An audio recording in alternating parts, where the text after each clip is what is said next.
Welcome back नाज़रीन। अहम ख़बर अवांखे अपडेट कंदालू। ठटो मां ठटोलग जमपीर भरसा कोयले जी खाण अंदर मिट्टी जी छिप किरण सबब ज़ख्मी थियल वधीक ब पोरियत फौत थी विया आहिनि। अवांखे अपडेट कंदालू। अफ़सोसनाक ख़बर आहे।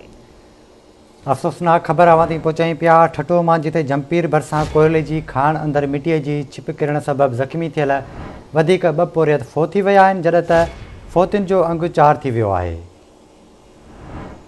तफ़सील मालूम कंदासीं ठटो मां रशीद जाकरो खां। जी रशीद, वधीक छा अपडेट्स आहिनि, आगाह कजो।